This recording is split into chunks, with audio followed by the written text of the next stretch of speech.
So as the founder of the Wild West Legends, can you just tell us a little bit about the group? Yeah, we set up in October 2007.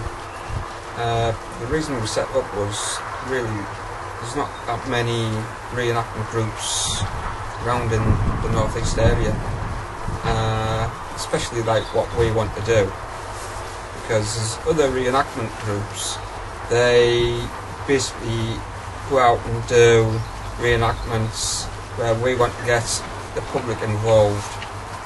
The biggest aim of all is to build the western town, because there's no western towns in the North East of England. You've got two down south and you've got one up Scotland somewhere, but as for the North East of England, there's nothing. So our biggest aim of all is to get this town up and running, get the public involved, put shows on, and really raise money for charity as well. So how has the group grown since it started? Well, it started off in October 2007, like I say, with 4 members. Since 2007 to now, we've got 50 members. How often do you get together?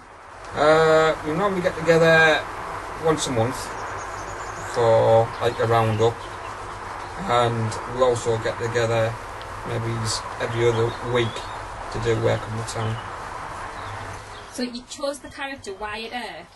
Can you just tell us a little bit about the character? Yeah, the reason I chose him was because he was a lawman, and he was a bit of a villain as well. He was the lawman in Dodge City, and then from Dodge City he went up to Tombstone. He actually retired from being a lawman when he went to Tombstone, but eventually he did have to go in to be a lawman because one of the cowboys actually shot the sheriff in Tombstone. His brother Virgil and Morgan actually were the sheriffs of Tombstone, and that's how Wyatt Earp got involved to be the lawman in Tombstone again. How important is authenticity? In the Western world, it's really important, because you'll get somebody coming along and say, well, they didn't have that, and they didn't have that, and they didn't have that. So you've got to have it right. You mentioned a little bit about your wife. Is there anything else that you miss from home while you're here? I absolutely don't.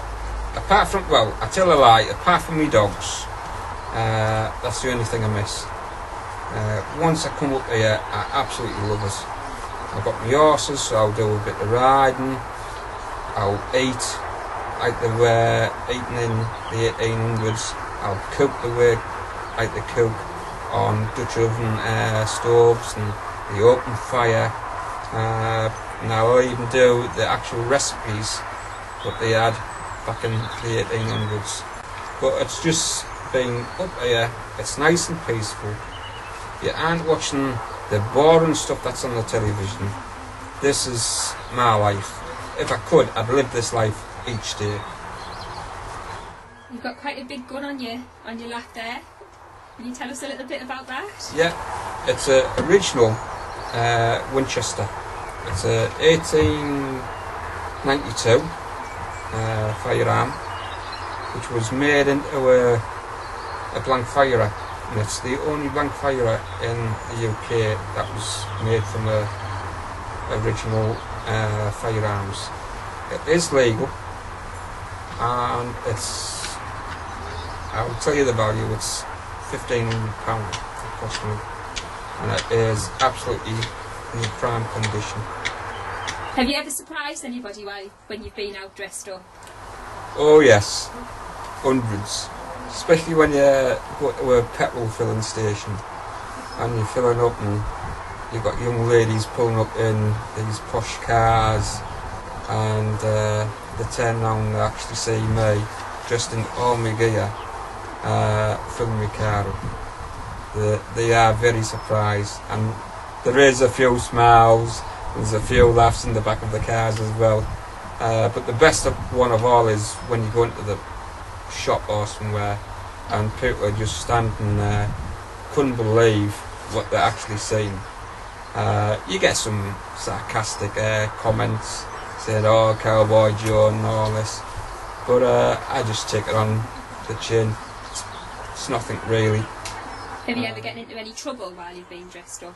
Or Oh, because no. you've been dressed up? No, it's never been that way. I mean, people do like say certain things. It is a bit of fun what they do, and I just laugh at them. But the way I see it is, if you've never tried it, you don't know what you're missing.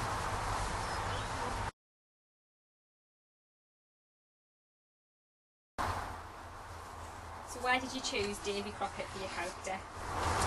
Well, it's not a long story, but when I was younger, we used to have S-hotels, you know, and we used to wear them on the back of our hats. Plus, there was a Davy Crockett story on television, and I liked that. It was interesting to me, and I followed all the little series that were on every week, like, you know. And then finally, I managed to get down to where they had country and western. I met this chap who's done it quite a while, and I asked him what he was doing, like, and he said, "Well, it's country and western." He said, "We dress up, we have blank firing guns and things like this." I said, "Oh, that's interesting, I fancy that myself, like." And so he got me started off on it, and first of all, I started dancing on a wooden beer barrel for charity all over the country, and it's escalated. And I tried it in cowboy boots. Well, I fell off once, you know, and that sort of thing, but everybody else was dressed in black or John Wayne outfits and things like this. And I thought, "Oh, Davy Crockett, I always like Davy Crockett." And I asked this guy in the shop, I says, "Can I get a Davy Crockett suit? I mean, a proper one." I said, "You know, original stuff." And he says, "Yeah, you can get one made, we'll make you one." I said, "Can you?" He said, "Yeah." So this is how it started. So they made me a suit, moccasins, trousers, tops. You know, the only thing I didn't have then was a raccoon skin hat. I had a rabbit skin hat on the top. And anyway, so I started dancing on my barrel, and I danced in my Davy Crockett suit, plus the suede boots on the top of the barrel. It was dry, and I never slipped at all, and I could dance around the edge of it, anything you wanted. And so that's why I decided to become Davy Crockett. And since then it just escalated, and I go all over the place, I dance, I play my tambourine, and I'm just a bit of a character all round, like, and totally enjoy it. Lovely people, help you, if you're stuck they'll help you, any trouble they'll help you, you know, can't go wrong. No fighting, nothing, brilliant. So how much did your outfit cost then? Well, it varies from shop to shop, as you know, things go up and down in price. The outfit I've got now, I think the trousers are about £100 and something, the shirt was about the same. The moccasins now are about 70 quid, maybe a bit more, you know. The hat, eventually it took me 10 years to find out where to get one, a proper raccoon skin hat. I got it on the black market, I got it within 7 days and it cost me £100. But a couple of years ago I bought one off a friend, I got that for £40, so I've got two now. But this is the first one I ever got, you know. So your gun, can you tell us a bit about your gun? The gun, well, that's another story. And as you know, David Crockett was always telling stories when he was younger and growing up about campfire and that. I had some friends that had gone camping one year, and they come back and they were a bit skint, and they said they had a gun to sell. And I said, "Well, I'll have a look at it, like," because he said it'd look alright with me, David Crockett suit. Anyway, he brought the gun in, and I had a look at it, and I said, "How much do you want for it?" And he said 50 quid, and that was it. Now, David Crockett had a brown vest, which is quite long. In fact, the brown vest is taller than I am, because I'm only 5'2½".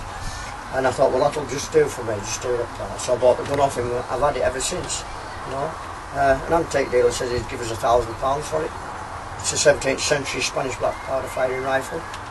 But it looks apart, you know, which is okay. So which knife do you prefer? Oh, this one is fun. It's fun. I'm doing what I used to do when I was a lad, you know. Like I said earlier, I've got David Crockett's autobiography, and when you look at it, he did exactly the same as I did when I was a lad. He walked through the woods shooting squirrels, rabbits, whatever. The only thing, when I walked through the woods with my hat on, I didn't have a gun, I just had a bayonet. And so I didn't get anything much apart from trying hard, you know. So I did more or less the same things, yeah. So have you ever surprised anyone when you're out dressed up like in character like you are? Aye, many a time, yeah. When I was down at Morecambe, I eventually become compere at Crazy Horse Saloon, which was a fantastic place. It used to hold about 400 people, and they had country and western nights on it. And I was a member of the Morecambe Raiders Country and Western Music Club then. And where I stayed, I used to walk from where I stayed with all my gear on and my rifle, right down the main street, and people sort of stop and stare, you know. And you get all sorts of comments, as normal when you dress up, you know. It's like party goers dressed up in funny outfits, and people say, oh, look at that clown, and this sort of thing, you know. One instance was, I finished the night out, that was it, I was on my way back, and I came across about 6 punk rockers, and they had all the safety pins in the noses, their ears and everywhere, you know, this sort of thing. There's me with me gun in my outfit, and thought, oh, they lined up across in front of me like, and I thought, well, here, I'm in bother here. And they sort of turned around and said, what's this stupid outfit you've got on, like, you know, and I said, stupid outfit? Oh, I said, I'm David Crockett, country western, like, you know. Well, we think you look stupid. So I said, look, I said, you've got earrings stuck in your nose, I said, you've got them fast in your ears and through your lips. I said, you've got trousers on that tight, you're probably squeezing your legs off, and you call me and say I look stupid. I said, what about all you look like? And then I said, just stop and think, I mean, and they stopped and, oh, you're right really, aye, we're doing what we do, you do what you do. You do. I said, exactly. Right, great. Next day they bought me a pint in the pub, believe it or not. You know, I thought I was in for a bashing that night, like, you know, but no, I never have any hassle at all. So do you miss any of your home comforts from the real world? No. It's his own comfort. It's own comfort doing what you're doing it. Some people can't do what I do. Some people are frightened to do what I do. Some people won't let the hair down, you know. You've got to do what you want to do. It's part of your life, you know. So how important is authenticity while you're here? How many? How important is authenticity while you're here? It's important at Wild West Legends and myself, because a guy said to me once, he said, look, if you're going to dress up as a cowboy, you should get the right stuff, don't be a plastic cowboy. No disrespect to any lads that dress in fancy shirts and that, but this is what he was talking about, you know. So what are the future plans for the group, or what are your future plans? Well, we're building this small town down here, and when it's all done, hopefully people will be able to come and see it and see what an original cowboy town looked like 1850s. Because don't forget, like, cowboys weren't here that long, it's only like 1850s era, and then they were gone again, you know. And once it's built, they come and have a look. I mean, everybody's buying originals or near original stuff. You can't get exactly original stuff, but mostly like oil lamps, paraffin lamps, things like that, you know. Woodwork and where they're built, the cabins and things like that, it's mostly nearly authentic, like. I mean, it can't be exactly authentic because we haven't got the stuff they have.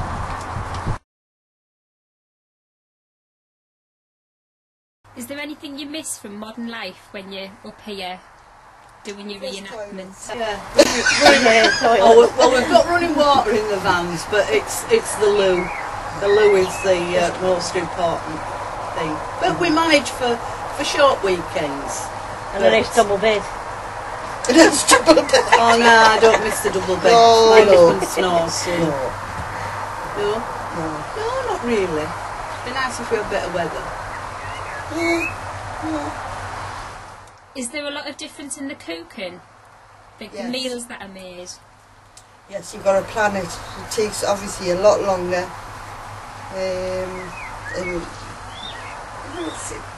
I can understand now how the housewives of the day were permanently in the kitchen, because we're just working, cooking, preparing and keeping an eye. It's none of this quick stuff. No, that takes forever.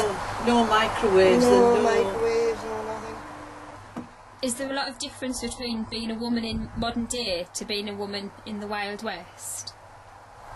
I think the outlook and everything, although in, I suppose, the last decade, the women are more independent, they're not as, they don't need the men as much, do they? I mean, it's a standing joke these days. If you've got a lawnmower and a vibrator, who needs a man? You know, you don't need them. Well, it is, but I mean, in those days, it were more, you know, like you say, the women in the kitchen. And the washing, I mean, the washing and they weren't iron, nothing, they just washed or things like that. And the kids, I must have had loads and loads of kids, mustn't they? So, what else was there? Clothes? I mean, they must have been buying them in that way, because I mean, we aren't used to it. We're not used to the corsets and the trousers and the slips and everything else that goes with it, you know, and that's just the underwear before the outer garment is in. You know, and I mean, we are melting, and I'm thinking, how the hell they did it in America? God only knows. God only knows. They must have been absolutely muffed up to bits with their stays and everything.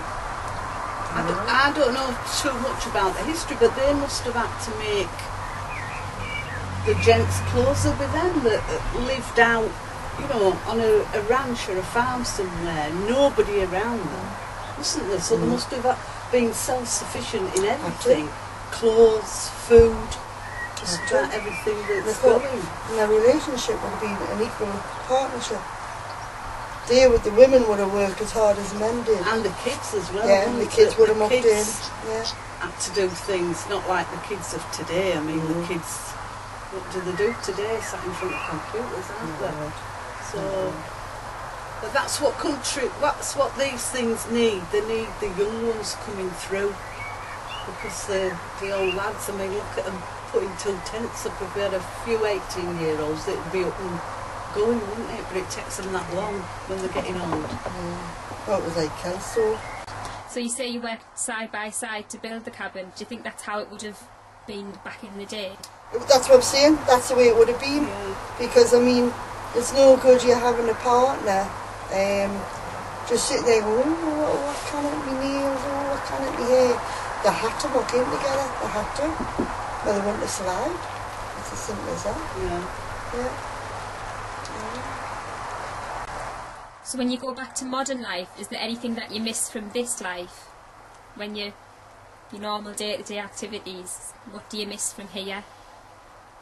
Well, I think it's the friendliness and of the group, the sort of family atmosphere you have here. I mean, I know myself, there's me and him at home, and in winter you don't see your neighbours hardly, do you? You know, it's in from work, blinds down, telly on, you know, lights on.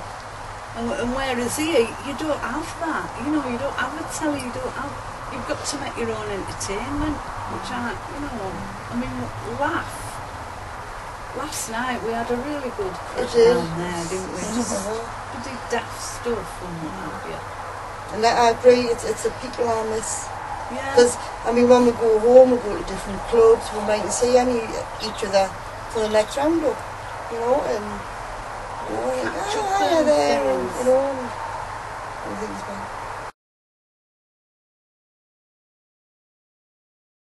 Are you all based on individual characters from the Wild West? Yes. Yep. Yeah. Yeah. Yeah. So I remember doing it that way. So, who is everybody?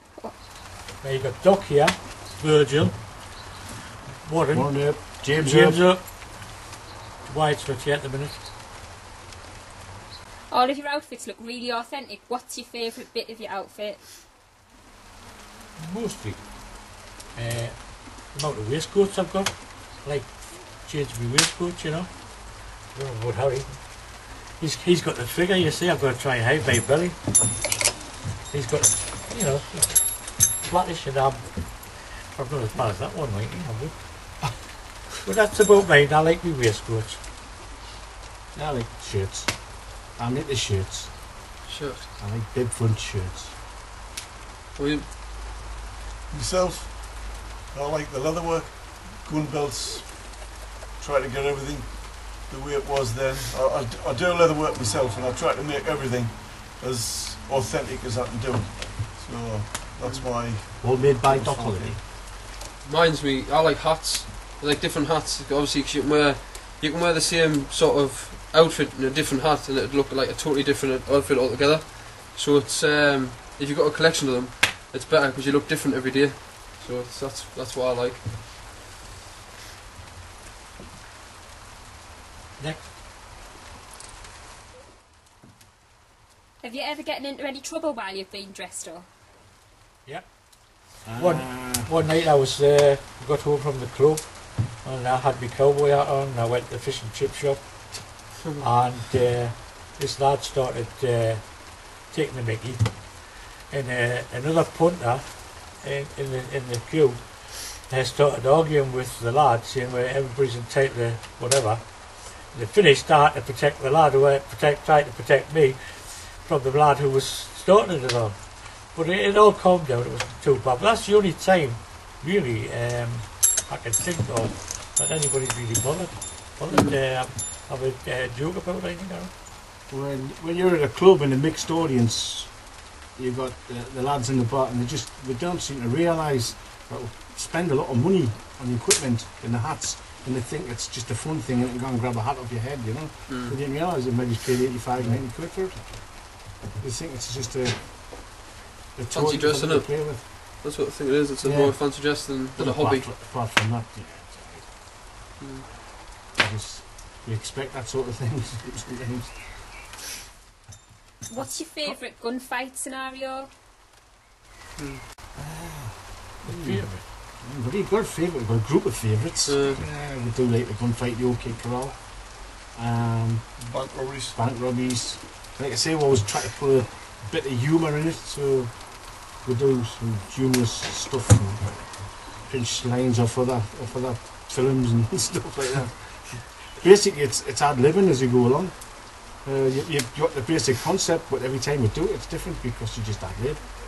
Somebody makes a mistake, you try and change it on the spot, doesn't it? Yeah. Change it on the spot. I remember once we rehearsed one sketch, and we must have rehearsed it about 6 times, but every time we did it, it was different. Even on the last year we did it, you know, it completely changed. Everything changed, you know. But it just got better and better every time we did it. That's why the bits come in, you know. We do rehearse them first, you know, but that's the fun of it, you know, really doing the rehearsals and doing the sketches. That's the fun of it, you know, enjoyment. Like you say, Ali said, if you get the enjoyment out of it, that's the most important part about it. You know, some people, they like racing cars, they like motorbikes for racing. We like we're country and western. I mean, the music comes first, but everything else just amalgamates into it. I think basically you've got to play for your audience as well. It's like if you've got a lot of adults, then you can play an authentic, like, sort of scenario. But if you've got a lot of kids there, the kids want to say gunfights and they want to say guns going off, and that's, you've got to play for the audience as well. So you've got to, you know, just play it as you go. You know, it's that's the way we like to do it. Like.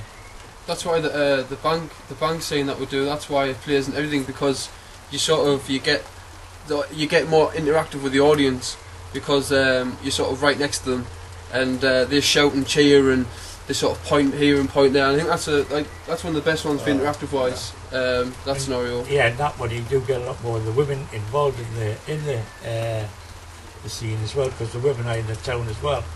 So it makes a better scene. You've not just got cowboys, you've got town folk, bankers and things like that, which makes a big difference, you know. That's mine. I like that rugby scene we do.